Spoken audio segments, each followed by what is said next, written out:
As our okay.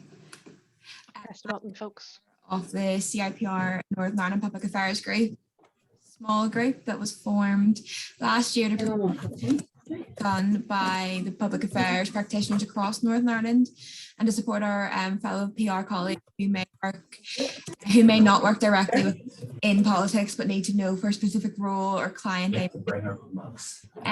the past year, we have held a series of events highlighting the important role played by public practitioners, including pre-election insights, best practice events, and a very special Women in Politics event, which we held at Stormont to coincide with International Women's Day back in March, where we had the Deputy First Minister of Northern Ireland attend, which was really special.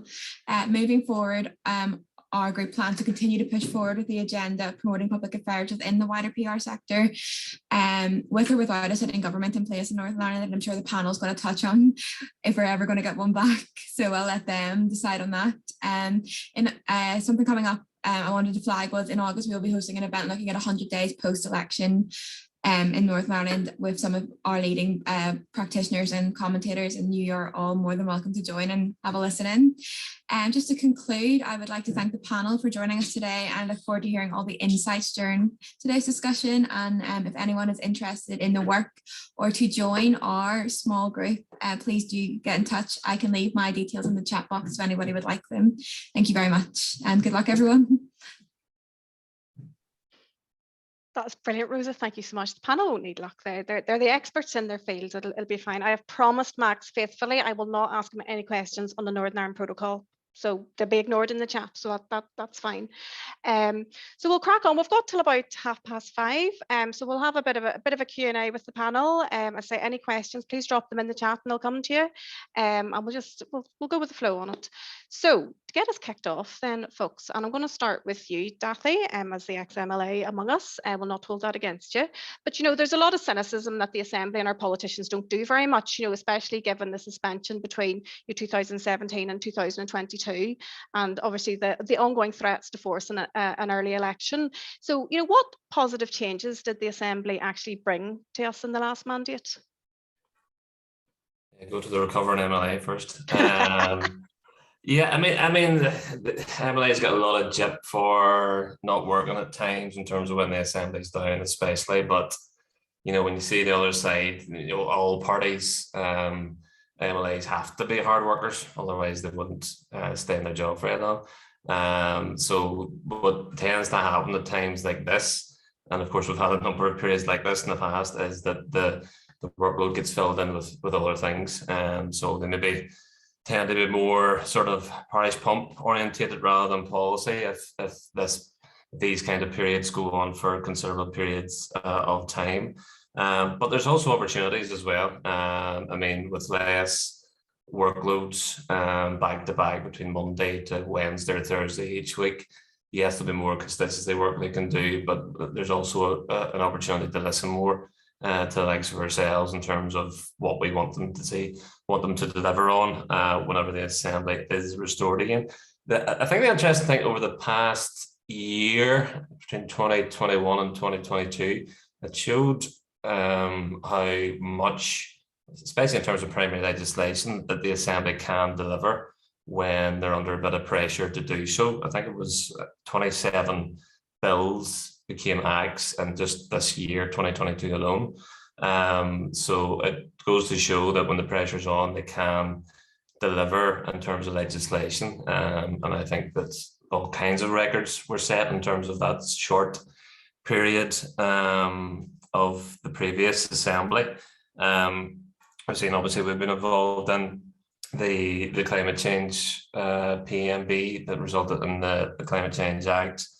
There were some other good examples of PMBs, Pat Catney's period products bill, Mike Nesbitt successfully passed his defamation bill into law as well. So I think that private members' bills especially have been recognised at long last as being a really good avenue for individual MLAs to get legislation passed without having to go through the departments. And I'm certainly sensing at this point in time, even though there is no Assembly and no starting date yet, that a lot of the MLAs are already hungry for ideas for what private members' bills they might bring forward when the Assembly does get up and going. So I think there's and among the DUP as well, I've spoken to a couple of DUP members, and they've been very much feeling the flesh in terms of Jubilee celebrations and that, and really engaging with their grassroots.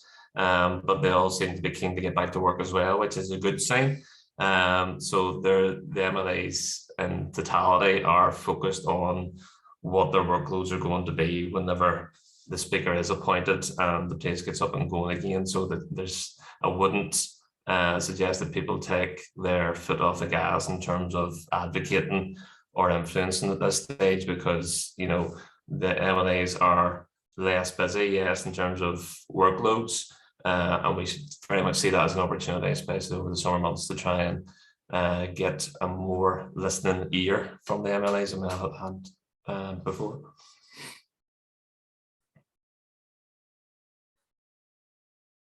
You're mute there, sir.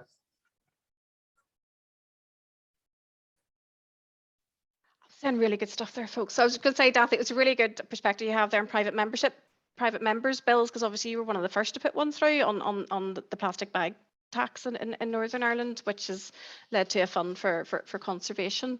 Over to yourself there, Theo. Obviously you're a very new charity, young persons led. How have you found within the last mandate, engaging with our politicians, and what sort of reception have you had? What sort of positive outcomes have you had from your engagement?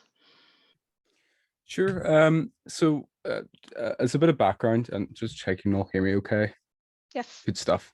Always wary of that. As a bit of background, Pure Mental, we focus on mental health education, mental health in schools and school settings, and well-being in young people. And our approach maybe compared a little bit differently to other similar organizations is we like to be as solution oriented as we can. So we try and pull together our politics interest, as much expertise across the board as we can, and deliver targeted or make co-design targeted responses. So we engaged a fair bit with, we've been engaging with what is the Assembly currently, and with in the previous mandate with ministers and MLAs alike. We've got some really good relationships with MLAs, particularly those in many different parties, particularly the likes of Rabbi Butler MLA or Leah Flynn, those in AGMs and special groups who are interested in mental health and young people. But we've had a fairly good engagement in the last mandate, particularly on one issue that we found we were one of the only groups advocating or in the room scrutinizing, and that was on the issue of primary school counselling. So the Department of Education released its framework. I think it was about February of 2021. At the time, we were actually advocating for mental health education, or more so primary school counselling in primary schools, which is provided, or at least at the time was provided to all secondary schools free of charge, but not primary schools. We were advocating for that at the time, and then the framework was released, which detailed a pilot for it, which we were very blindsided and delighted at the same time. So we switched from a kind of advocacy to introduce to more of a co-design, making sure that the Department of Education produces an effective program, an effective pilot. And we found that when we were going through, to be fair, we did hassle them a lot, but we're proud of that. We're happy we did do that. We came across a few shortfalls, lack of forward planning, lack of consideration for things like rural schools, lack of consideration of long-term prospects. And so I don't want to say we held our feet to the fire. We worked with them as cooperatively as we could. Went and we did our own consultation. That was our primary concern, was that they had a very narrow group that they were consulting with. So we kind of widened that net ourselves, put together a policy paper, and tried to work with them to implement the recommendations that we got from relevant stakeholders, teachers, principals, practitioners, those in the field. And we were happy to see a few of those recommendations implemented in the pilot program, which is now just coming to an end. And we're once again working with the department to make sure that that is fully implemented. So that's an example kind of one of the departments doing that and how we've engaged with them. But certainly in this new mandate, we think there's a lot of scope and opportunity for the introduction of mental health specific legislation in form of private members' bills and also hopefully through the departments. We didn't see very much of that in the 2017-22 mandate. There were a lot of what we'd say good feeder legislation. So legislation that obviously, or issues that obviously affect mental health for young people, particularly like period poverty, autism, many areas which are really important and need direct legislation on those areas. But we didn't really see as much in the terms of mental health legislation. But we're seeing some good grassroots, some good route showing from the last mandate. Orlia Flynn's mental health training in primary workforce bill. We're kind of hoping to work with her, and we've had a few conversations about broadening the scope to that to teachers in school settings, and also talking potentially in the next mandate about getting some kind of more generalized mental health education in schools bill.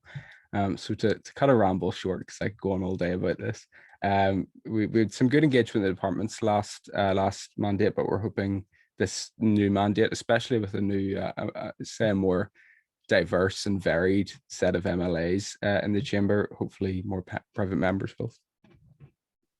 That's terrific, Theo. Thank you. And I think, mental health well-being in our schools, having worked with teachers and principals in my last role, I mean, it's a tsunami that is heading our direction. So I think, it's really important to keep that on the agenda. So Arlene, you're obviously co-founder of Brown O'Connor, an agency, and we've had some in-house perspectives. So from an agency perspective, what positive things have you got from our last mandate? Well, I think it's important to say from the outset, we actually formed our agency just a couple of weeks after Martin McGuinness stepped down from the executive last time around. So we started off in a position where we had what we thought was no one to lobby, nothing happened, Stormont were in a vacuum that we thought might happen for maybe 6 or 7 months, and then it ended up going on for about 3 years. So there was quite a lot of pivoting from our point of view in terms of the work that we were doing.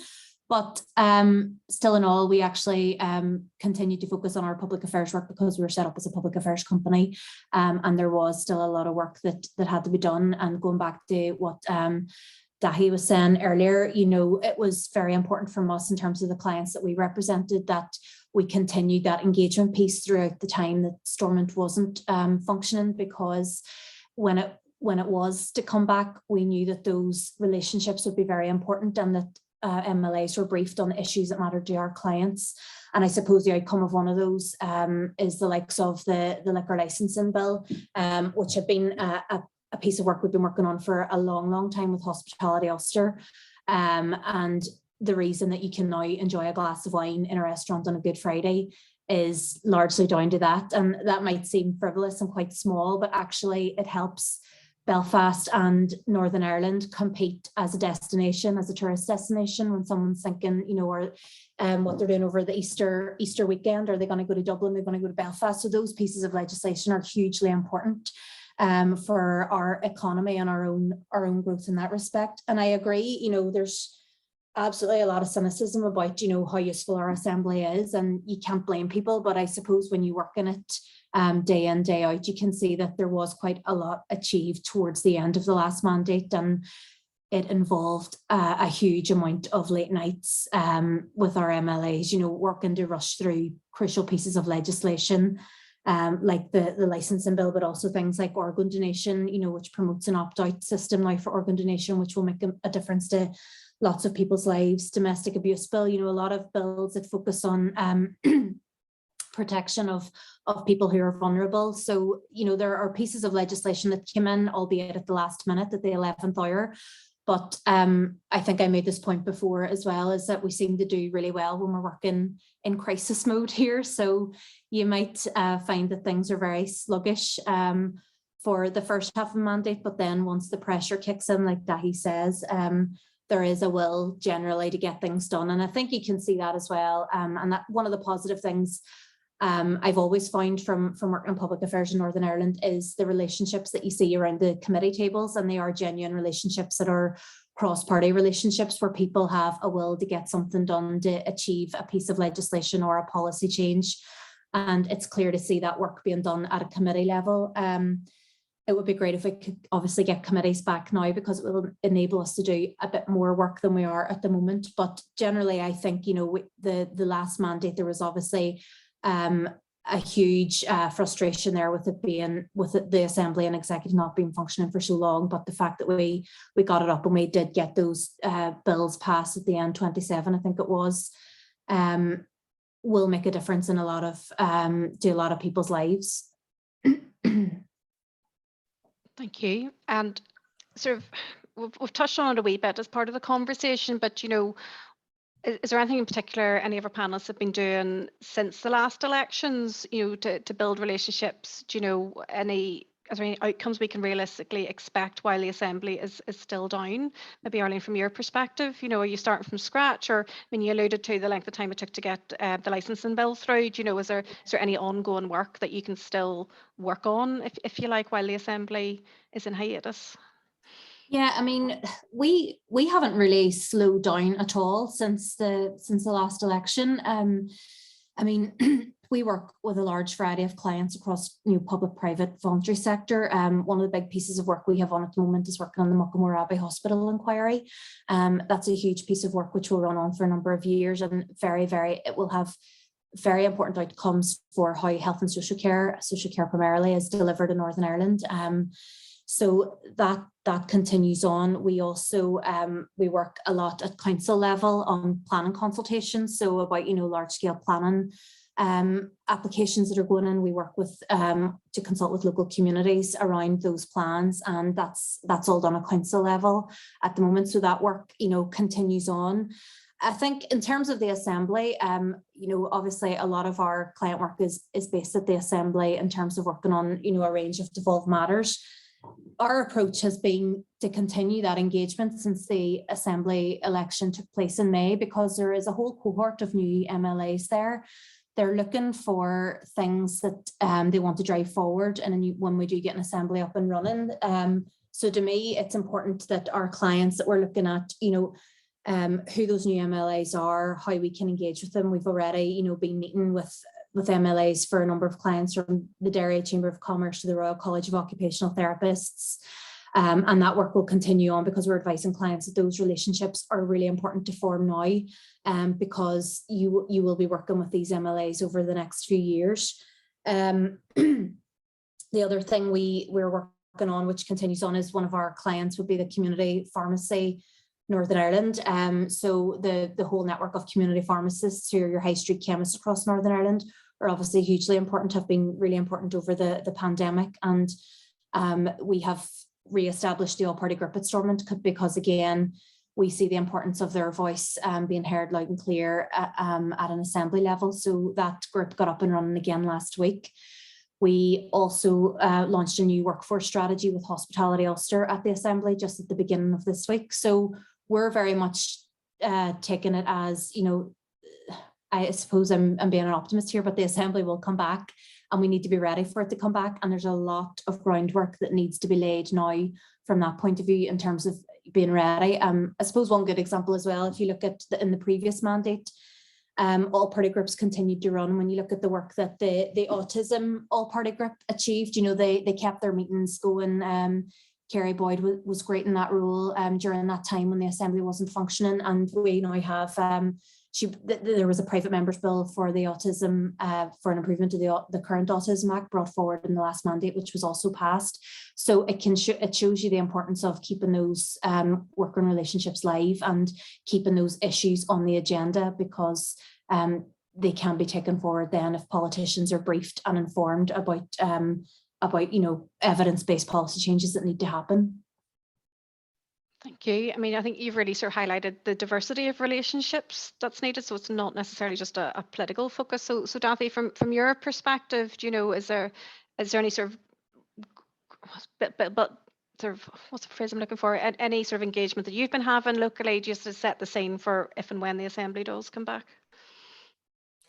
Yeah, I mean, Arlene's right in what she's saying there, that we shouldn't sort of rest on our laurels, and it's important to prepare for the return of the Assembly, touchwood. So I mean, we've been up in Stormont and done an introductory drop-in engagement with MLAs and have put a real focus on meeting the new cohort that are most of the changes in the election were east of the band. So in terms of all the new alliance MLAs and other new members who are coming into the assembly for the first time, or some members who haven't worked at the assembly in any capacity before, so it is quite new to them. So there's an opportunity there just to inform and educate in terms of our policy asks. And part of our work, even if the assembly doesn't come back, is about sort of longer term policy changes, especially in areas like climate that can be quite contentious, and some do dig their heels in certain parts of that policy. Is about sort of bringing different parties and different MLAs across what they call that Overton window, where certain things are totally and absolutely unacceptable at one stage, but as you do the work over the years, it gradually becomes acceptable and popular. And we've seen that in so many areas in terms of what has been blocked in the assembly in the past and is now taken for granted and has been passed into law in the past 3 or 4 years. So all of that kind of work needs to continue in terms of those asks. It's difficult, I suppose, because we don't know who the different chairs the committees are going to be, or who's going to be members of committees, or what party spokespersons are going to be appointed. So we're not sort of as specific in some of our focus with MLAs, and perhaps that's a good thing too, that we're not looking at the usual faces and having a more sort of widespread engagement of MLAs, because often you can put a lot of work in the spokespeople in different parties in terms of key asks, but you find that when they go back to the party group meetings, that other members who you perhaps haven't engaged with can undo some of those policy positions. So it is there's lots of pros and cons to this. In terms of what I'm hearing about whether there might be a return to the assembly, I'm hoping that there's going to be a graduated return of some sort. Certainly going into the election, as the election results were coming out, we didn't expect the situation where the speaker wouldn't be appointed. So hopefully if progress is made elsewhere over the coming weeks and months, we'll see a situation where we move from a situation where all we can work on really are the all party groups within the assembly, to having a speaker appointed in the assembly as then functioning, and then moving to the next level, which would be a restoration of the executive. So the mood amongst all the parties, like I said before, is that they want to restore the assembly and get things up and going again. It's just a matter of when and under what conditions. So I think that's a positive that we have to take away at this stage. Lots of positivity in the room. So briefly from your perspective, Theo, what sort of positive meetings and engagements have you had from a young person's mental health and wellbeing perspective? Yeah, certainly. We've been up at Stormont a few times since the assembly. We kind of, our overarching strategy was there's a whole new intake of MLAs here, very fresh faced, very excited. And we wanted to kind of tap them first and say, here, here's a grassroots opportunity to get the ball rolling on mental health legislation here. So we've met with all of the major parties, but with an emphasis on the new members. And I mean, it sounds like I'm talking about canvassing here, but a lot of positive engagement. Obviously, there's always that asterisk, that caveat about, they want to do so much. They want to be in their committees and start asking questions and XYZ and looking into introducing legislation, but there is no current avenue to do that. It was very positive to see yesterday the mental health all-party group being reinstated. Obviously, that's where a lot of the good cross-party work happens in terms of agreeing on things and setting strategies, but none of that can really be actioned without having institutions in place. Before the election, we kind of had to shield ourselves. We kind of hone in on what we do, but be aware of what's going on. We shield ourselves from the greater kind of overarching idea that there might not be an assembly to go back to and engage with. So we kind of put our blinders on and focused in, and we ran a kind of an endorsement campaign across all the parties about 5 key asks. and that's to do with a mix of pre-existing actions that need to be taken with the existence of an assembly and potential future. So that's fully funding the mental health strategy, making primary school counselling from a pilot to a full programme, introducing some kind of SEN specific bill or SEN specific strategy, also providing a holistic approach to school well-being in schools and things like that. And we got a wide range of endorsements from all political parties. Can't remember the exact figures, but we had a lot of endorsements, and that was great to see. But we were always aware that those endorsements might not mean very much should we come back to no assembly. But having that lead in from the last mandate, you know, when they were in place, there were candidates were going around and canvassing, we were meeting with them. Having that lead in is our, every time we meet with them now, we're like, well, you've signed up to this, you've committed and you've pledged to this. And as more of a kind of, we don't have clients as much, our clients, if you will, are just young people in general. We kind of push on that sense and lobby and advocate in that sense. So when we have been having those meetings, we've actually had it more positive that the MLA has recognized that they've endorsed them before we've told them they have. So that's good. They're leading on those. I've met with a few party leaders, and there does seem to be, as I said, there is the appetite is there to introduce this stuff, but it is about a case of having the institutions in place to actually implement it. When that happens, we have no notion. You guys would be the experts on that. But we, like I said there, we haven't been sitting idly by and waiting for that to happen as far as we're concerned, because a lot of this is hypothetical legislation and bills. And we're just trying to get the ideas in their heads and try and work with them.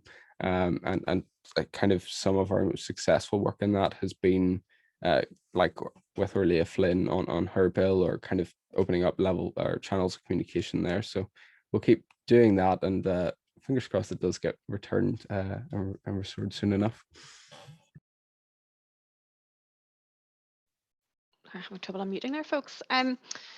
We're obviously discussing Stormont and the lack of. We're in a bit of a bubble here, but you know, obviously the Westminster government is still functioning to an extent. So I'm just wondering, Arlene, have you switched your focus to MPs on any issues to progress issues, or is there a mix of who you're engaging?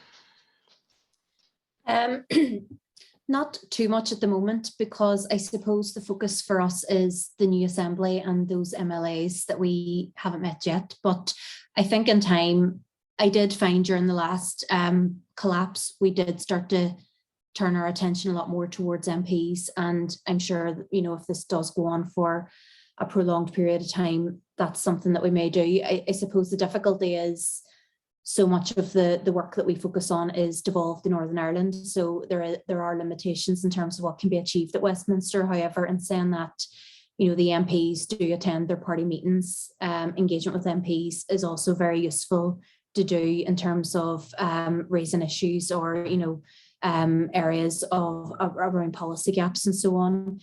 We have done some work at Westminster level recently. We did a piece of work with the Trade NI organisation, which is a kind of conglomerate of hospitality, Ulster, retail NI and manufacturing NI. And that was at a Westminster event that we held in May in London to, I suppose, raise awareness of the importance of maintaining a focus on the Northern Ireland economy, ensuring that we do all we can to continue to grow our economy in spite of everything that we're kind of facing at the moment. So things like that we will do and we will continue to do. But I suppose with a lot of the work that we do based on the types of clients that we have, it's really important to maintain that assembly focus, but also, as I said earlier, the focus on local councils in terms of a lot of that planning work and so on that we do as well.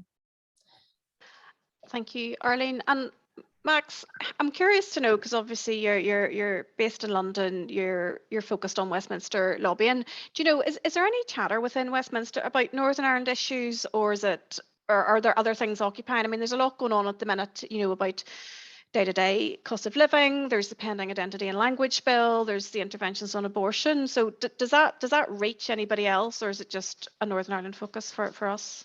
Yeah, thanks, Sarah. I suppose, yeah, as the man in Westminster, although I'm not in Westminster today, I think, unfortunately, you know, a lot of the time is taken up now with the Northern Ireland Protocol. That is kind of the big issue. You know, you had the vote earlier this week, was it now? You know, I think that's obviously comes into the issues around Brexit. It comes into a whole range of other things, and I think, you know, from the government's perspective, I think they were quite possibly relieved that they didn't get the rebellion that they thought they would. You know, there was a potential that the One Nation group of kind of more liberal Tories and the European Research group of kind of more hardline Tories would come together and cause a rebellion. But actually, you know, plenty of Conservative MPs abstained, but it passed, I think, with about 74 votes. And actually, you know, there wasn't any Tories voting against it. So, you know, for them, for the government, that's for the UK government, that's the kind of key focus. And someone, you know, described it as a bit like playing 3D chess, with trying to, you know, obviously the discussions going on with the EU at the same time. You know, that will be sort of the main focus on Northern Ireland issues for I think for the foreseeable future. The government wants to get the bill through the Commons by the end of recess, which is only a couple of weeks away, but then it's got to go to the House of Lords. You could see a situation, for example, where, you know, if Boris was to go, you would have a debate open up between sort of the hawks and the doves on Brexit within the cabinet and within the Conservative Party, that would, you know, maybe change things again, which would be, you know, lead to even further delays. But the amendments that the House of Lords will suggest, you know, are probably going to delay it as well. So there's a lot more that's going to take up a lot of oxygen, unfortunately. I mean, the other issues I mentioned, cost of living. I mean, I don't think there's an MP or MLA for that matter who is not getting stuff through their inbox on cost of living. You know, it is just the main issue at the moment. And I think, you know, for public affairs professionals, it's really, we have to be so cognizant that we're working in a really tough fiscal environment, and we're working with, you know, a treasury in terms of Westminster who don't have a lot of or don't want to spend much, and a tough environment for people. So it's really about sort of working out how our asks and what we're proposing fits within that environment. Thank you. And again, from a Westminster perspective, is there anywhere in particular that Northern Ireland advocates could be focusing their attention on any particular issues? Are there committees we should be accessing, or would you recommend that we went in sort of locally for bits and pieces? Well, I think, I mean, you've heard from the panel today a bit about sort of that you don't need to wait till Stormont returns for MLA engagement, and I would say that is, you know, really, really good to hear that you know, there's that attitude. I think, you know, in Westminster you do have the Northern Irish MPs, you know, the DUP contingent, and the SDLP and Alliance, I know, are quite active. You know, I did a campaign before Brexit on cutting tourism VAT across the UK and including in Northern Ireland, and it was quite incredible how active the Northern Irish MPs were on an issue like that. But I would say, you know, you've obviously got clear channels like the Northern Ireland office, and Brandon Lewis is the Northern Ireland secretary. Of course, there are issues that are devolved, so that helps to some extent. You've got the Northern Ireland Affairs Select Committee, and you've got people like Simon Hoare, who are, you know, English MPs. I think the majority of that committee is English MPs, but have that interest in Northern Ireland and want to get involved in those issues. And of course, you've got also the kind of shadow front bench, and I think Keir Starmer wasn't that long ago in Northern Ireland discussing some of these issues. So you've got sort of some key people to go out and talk to and influence, and I think, you know, kind of making sure that they're aware of any issues, and given the situation and the fact that there is, you know, Stormont is sort of frozen for the time being, that's worth doing.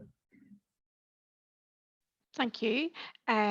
Just want to say, Roisin Kelly, thank you for your comment that you've dropped into the chat there. It's great to see the strong engagement with young people on specific issues. I have to say, folks, go and check out Pure Mental. Every time I open my Twitter feed, they're up at Stormont advocating.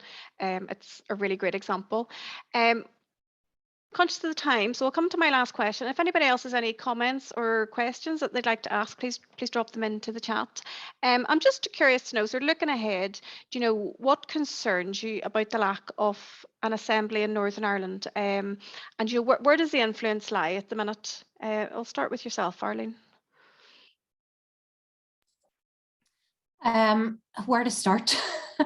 I mean, we've obviously tried to put, be as positive as possible in terms of there's a lot of work that can be ongoing at the minute, a lot of prep work, getting your strategy right, getting your messages right, setting your priorities for what you want to see. And, indeed, that's the work that we're undertaking with clients at the moment. But be under no illusion, we have so much to sort out when an assembly does come back. I mean, our health and social care reform, Sarah, you and I go back a long time with our work previously with the British Medical Association. And I remember talking about workforce planning then, I think that must be over 10 years ago.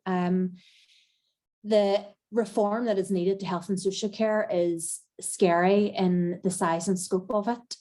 We have just completed a consultation paper on the reform of adult social care on behalf of a couple of our clients who are involved, who are allied health professional bodies. I don't even know where they would start, when you think about the scale of that work and the task. I mean, the frustrating thing about it is that everyone agrees on the direction of travel in terms of what we need to see and how we reform health and social care in Northern Ireland, but it's the size of it, it's the tough decisions that will need to be taken by whoever the next Minister for Health is. It's the fact that it will cut across so many departments as well. I really think there is a need, when we do get an executive back up and running, for there to be more cross-departmental thinking, less of this silo approach to how we work at an executive level. The programme for government, I mean, we don't have a programme for government. The last assembly, we were working off the draft programme for government from the previous. So when you think about that strategic focus on where we need to go at an assembly level, it is frightening, the amount of things. Another area that we're working on at the moment is with the further education colleges, and we work with a lot of trade bodies as well who are talking all the time about skills and how we can ensure that we are upskilling young people or reskilling people who have come out of certain sectors to get them into sectors that badly need them. I mean, we do a lot of work with the fintech industry in Northern Ireland on behalf of a lot of different fintech companies.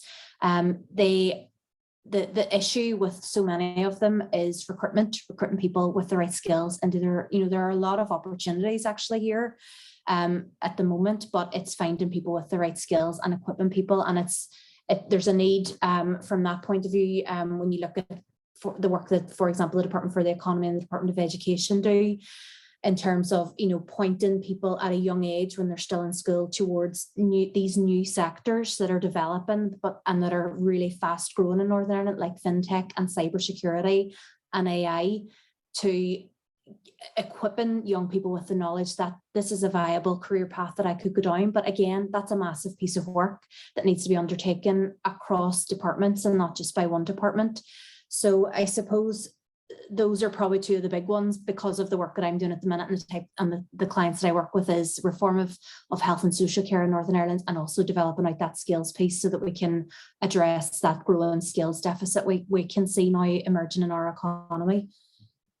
I suppose, sorry, going back to just the second part of the question in terms of where does influence lie. I mean, our MLAs have been elected with a clear mandate. People want them to go back in, but until that happens, obviously we're limited in terms of what they can achieve. Jane Brady, obviously as head of civil service, is undertaking, we understand, meetings with the party leaders every few weeks at the moment to try and, I suppose, coalesce some thought around what a programme for government might look like, or what the main, what these key policy areas might be in when the executive is up and running again. So I suppose the permanent secretaries are obviously quite key there. A lot of the heads of departments in certain or heads of service in certain departments are also quite important to keep informing and keep influencing those as well. But until we have an executive back, it's obviously still quite limited when you think about it that way. Thanks, Arlene. Yeah, I mean, health and social care, Yes, I remember back in the day, and the messages doesn't seem to have changed. It's still chaos and a mess, and obviously we're going to see a lot of funding diverted or continuing to divert into health because it's such a tangible thing that people need. So I think it'll be interesting to see that one play out, and then obviously referring there to the skill sets needed to drive our economy forward. Theo, you're obviously working at the opposite end of the education spectrum with your toolkit for primary school children. So have you any thoughts from your perspective, what concerns you about the lack of the assembly, and where do you think the influence lies at the minute? Yeah, absolutely. I mean, we have been for many years playing catch up with the rest of the UK on mental health funding and mental health provision. We're 27% in terms of how much is spent on mental health in Northern Ireland compared to England, 27% less. And we see the effects of that in terms of our economy. Mental health impacts or per mental health costs about £3.5 billion every year, which, I mean, saw some promising figures, I think a few days ago in terms of how the NI is outperforming the rest of the UK for probably a myriad of reasons I won't get into, but that's overshadowed by the fact that we have really poor infrastructure here. And that's not something that gets fixed by continuing at the same pace we're continuing at now.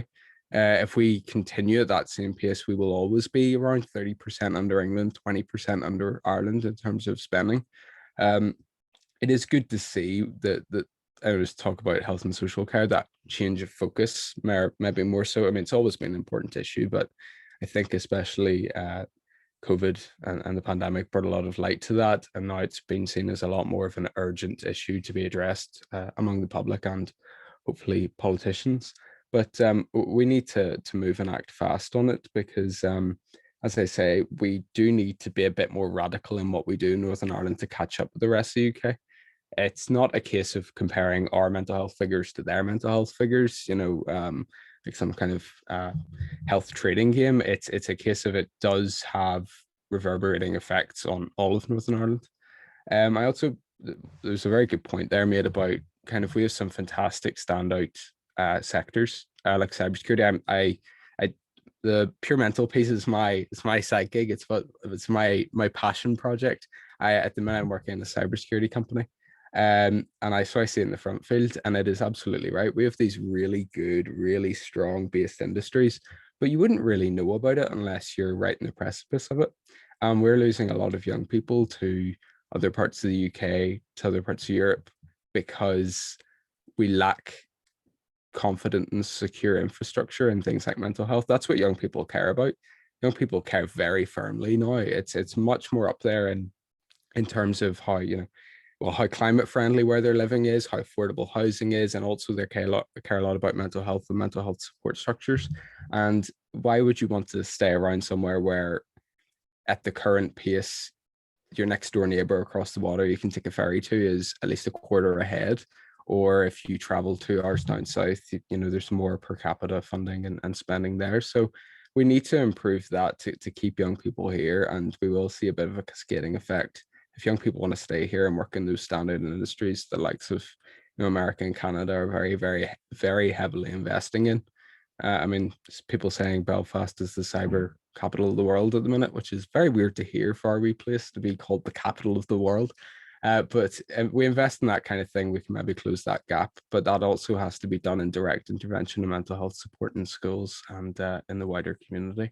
And in terms of influence, I wouldn't be much the expert to answer that. We lobby with whoever we think can help. We do a very much so wide net approach. Whoever wants to work with us in good faith in co-design, we will do that, whether it's someone with a keen interest in mental health or permanent secretaries or ministers, as we've done all of it, and we'll continue to do so. So, yep. Thank you, Theo. So, Dathly, we've talked about the health crisis, the education crisis, there's nature and climate emergency happening. So, what concerns you about the lack of an assembly? Yeah, I mean, I suppose in terms of the nature and climate emergency, obviously we've now passed our first Climate Change Act into law, and next year we have to have in place a 4-year climate action plan and a carbon budget to get us on the course for net zero by 2050. And I don't think departments are in any way prepared for it. There's a lot of good work underway already and preparation. but just scoping out what kind of resources being put aside in some departments to look at this. It isn't encouraging that we're going to get on the right pathway pretty quickly. So there's an urgent piece of work to be done there, especially over the next 12 months or so. And if we had an executive up and going, this would be one of the #1 issues in trying to get departmental heads together and negotiate, where do we cut emissions and where do we not. And obviously there's been some provision made in terms of agriculture in the face of the primary legislation. But if that's followed through with in the climate action plan and carbon budgets, then other sectors will have to pick up the slack.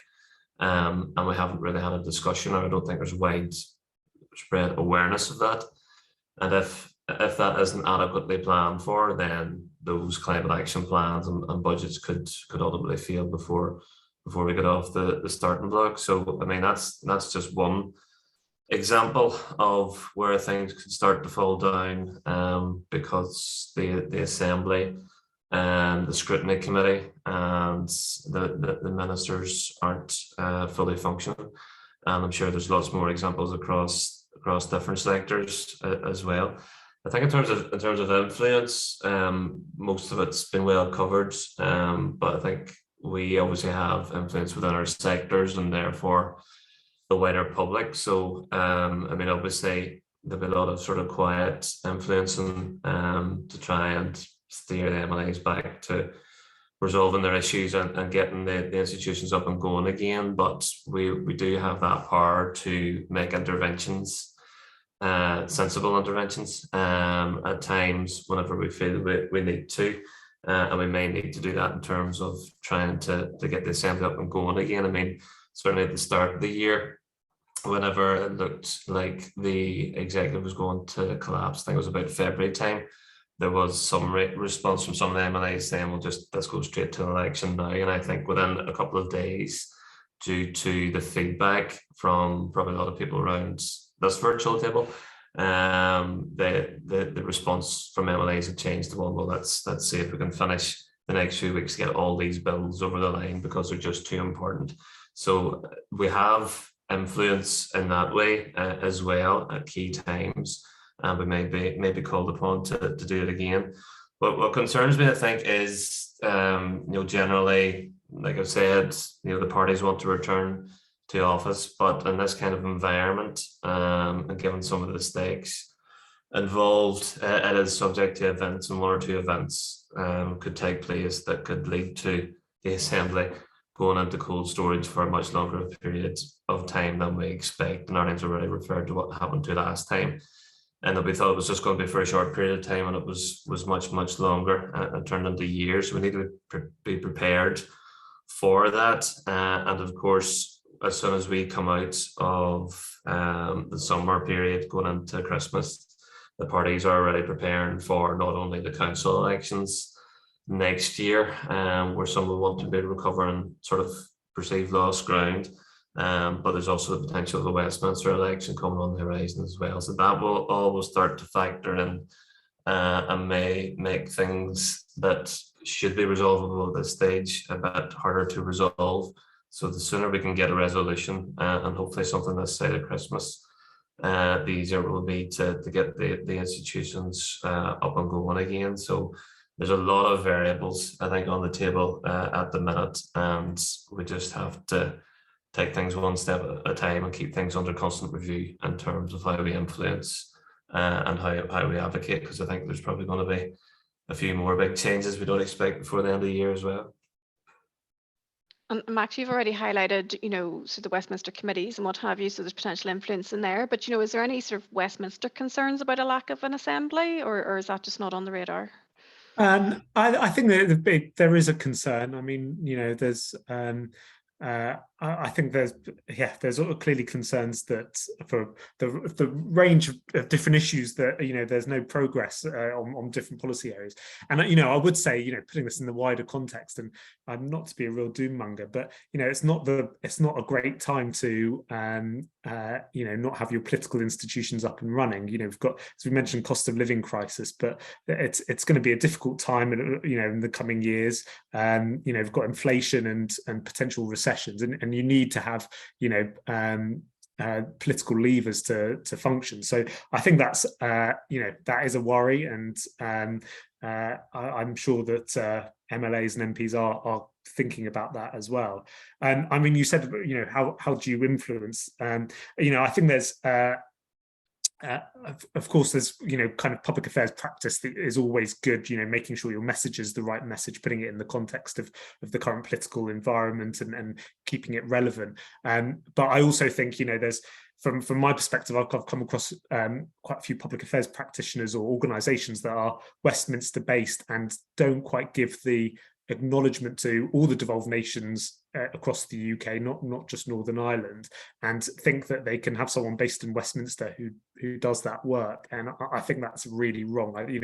I think that's where you can make really silly mistakes in your public affairs engagement by not properly understanding the environment you're working in. So what I would say is you do need to still be thinking about sort of whether it's agency or in-house person, but how you're properly representing yourself in a particular devolved nation or region, and what you're doing in terms of engaging with MLAs and making sure that you are fully aware of the environment and the political issues in that area, not just sort of going in and doing it. And that, I think, is actually probably one of the most important things for people like myself who are based in Westminster and but might have a UK wide remit.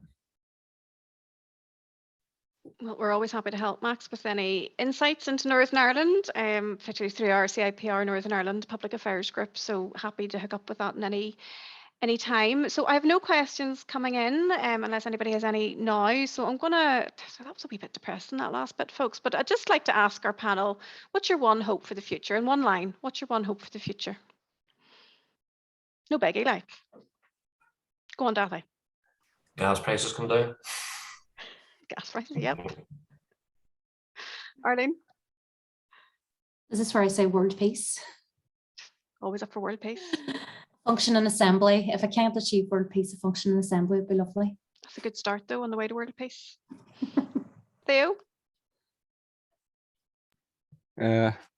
Personally, finish that Tribeca place in Belfast now. I know I'll still want to pure mental slogans. Mental health education now, or in the future, I suppose. Now is also good because it's such an emergency. Max, one hope for the future? I mean, I was going to say, I think getting the assembly up and running is also a brilliant one, but also sort of getting some greater cooperation in Westminster about what they want to do on Northern Ireland Protocol, and having a way forward that actually works and that people can all agree on. Whether that's my one wish. Brilliant. Here, thank you so much. So I'd like to thank the panel for giving up your time this afternoon. I'd like to thank everybody on the call who's joined us this afternoon. I say this is the first joint CIPR Public Affairs Group, CIPR Northern Ireland event that we've done. So really appreciate you taking the time this afternoon, and any feedback on that would be welcome. So keep your way out for the future events, which Rosa alluded to earlier. And again, if you just want to connect up with any of the panel to pick up on any of the issues that we discussed about, just please, through LinkedIn or through the emails or whatever, please get in touch with me and I can connect you up. So thank you very much. Enjoy the rest of your evening, and we'll keep campaigning for world peace, Arlene. That's no problem at all. Thank you very much, everybody. Bye, folks. Bye now.